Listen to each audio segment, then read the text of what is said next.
2025 లేదా 26లో డిగ్రీ లేదా బీటెక్ చదివారా? సాఫ్ట్‌వేర్ జాబ్ కోసం ఎదురు చూస్తున్నారా? అయితే కోడ్ జ్ఞాన్ 100 డేస్ కోర్సులో చేరండి, జాబ్ సాధించండి. సరే, జావా నేర్చుకోవాలా, పైథాన్ నేర్చుకోవాలా, ఏఐ నేర్చుకోవాలా? అంటే ఇప్పుడున్న కరెంట్ దాని ప్రకారం గనుక చూసుకుంటే.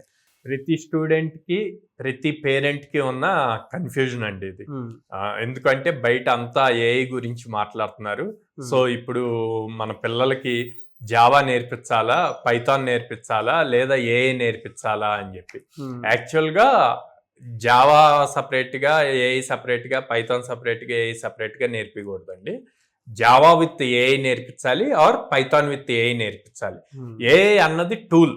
ఓకే, మీరు నేర్చుకున్న ప్రోగ్రామింగ్ లాంగ్వేజ్ యూజ్ చేసి మీరు బిల్డ్ చేసే ప్రాజెక్ట్ని నెక్స్ట్ లెవెల్కి తీసుకెళ్ళటానికి మీకు హెల్ప్ అయ్యేది ఏఐ. అంతేగాని ఓన్లీ ఏఐ నేర్చుకుంటే ఇన్స్టెంట్గా మీకు రిజల్ట్ వస్తుంది. అల్టిమేట్గా రిజల్ట్ జాబ్ రావటం. ఇన్స్టెంట్ రిజల్ట్ వస్తుంది, జాబ్ వస్తుంది. కానీ లాంగ్ రన్లో సస్టైన్ అవ్వలేరు.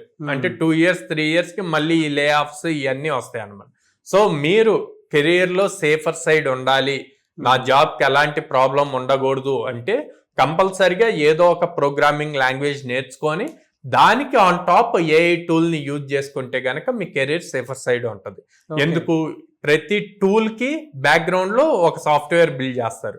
ఆ సాఫ్ట్వేర్ అంతా కోడింగ్లోనే ఉంటుంది. కోడింగ్ రాసేదంతా ఏదో ఒక ప్రోగ్రామింగ్ లాంగ్వేజ్ యూజ్ చేసి, ఆ ప్రోగ్రామింగ్ లాంగ్వేజ్నే మీరు చూజ్ చేసుకొని నేర్చుకున్నారు అనుకోండి, రేపొద్దున కొత్త టూల్స్ బిల్డ్ చేయాలన్నా మీరే బిల్డ్ చేయగలుగుతారు. అట్లాగా మీరు ఓన్లీ టూల్ యూజ్ చేయటం నేర్చుకున్నారు అనుకోండి, కొత్త టూల్స్ మీరు బిల్డ్ చేయలేరు. సో అందుకని జావా విత్ ఏఐ నేర్చుకోండి ఆర్ పైథాన్ విత్ ఏఐ నేర్చుకోండి. అంతేగాని ప్యూర్ ఏఐ నేర్చుకోవద్దు. ఒకవేళ ఎవరైనా ఇప్పటికి బై మిస్టేక్ ప్రాపర్ గైడెన్స్ లేకుండా ఓన్లీ ఏఐ నేర్చుకోవాలి అని చూసారంటే ఆ ఏఐలో కూడా ఏఐ రన్ అయ్యేది మొత్తం కూడా Python or JavaScript use చేసి రన్ అవుతుందండి.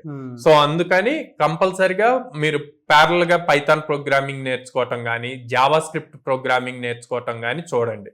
అండ్ ఏఐలో మనకి మల్టిపుల్ ఏఐస్ వచ్చాయండి. ఫస్ట్ డేటా సైన్స్ లో ఏఐ వచ్చింది, తర్వాత జనరేటివ్ ఏఐ వచ్చింది, తర్వాత ఇప్పుడు ఏజెంటిక్ ఏఐస్ వచ్చినాయి. సో ఏది నేర్చుకోవాలన్న కన్ఫ్యూజన్ ఉంటుంది ఏఐలో కూడా. సో నేనేం సజెస్ట్ చేస్తానంటే applied agentic AI. So applied agentic AI అంటే రియల్ టైంలో ఏజెంట్స్ బిల్డ్ చేసి ఒక 10 members చేసే వర్క్ని ఒక పర్సనే 24/7 వర్క్ చేసేట్లు ఏజెంట్ బిల్డ్ చేయాలి. ఇది ఇప్పుడు మార్కెట్లో చాలా రిక్వైర్మెంట్ ఉంది, ప్రతి కంపెనీకి రిక్వైర్మెంట్ ఉంది. ఏఐ నేర్చుకునే వాళ్ళు ఇది నేర్చుకోండి, పర్టికులర్గా అప్లైడ్ ఏజెంటిక్ ఏఐ. సో అది కనుక నేర్చుకుంటే ఇంక దేనికి గోల్ ఉండదు, ఇంకా ఏముండదండి. ఏఐలో safer side proper career build చేసుకోగలుగుతారు. ఒకవేళ అంటే ఇది నేర్చుకున్నప్పుడు ఆ స్కిల్కి తగ్గట్టు రెజ్యూమ్లో వర్డింగ్స్ ఎలా పెట్టాలి సార్ అసలు వీటికి సంబంధించి? సార్ ఏఐ అన్నప్పుడు అందరూ machine learning, computer vision, natural language processing ఇవన్నీ మెన్షన్ చేస్తారనమాట. అట్లా మెన్షన్ చేయొద్దు. అప్లైడ్ ఏజెంటిక్ ఏఐ అని వచ్చినప్పుడు దాంట్లో ర్యాగ్ మోడల్స్ వాడతాం, లాంగ్ చైన్ మోడల్స్ వాడతాం, ఎల్ఎల్ఎంస్ వాడతాం. ఎల్ఎల్ఎంస్లో మళ్ళీ మల్టిపుల్ మోడల్స్ ఉంటాయి, ఓపెన్ సోర్స్ మోడల్స్ ఉంటాయి.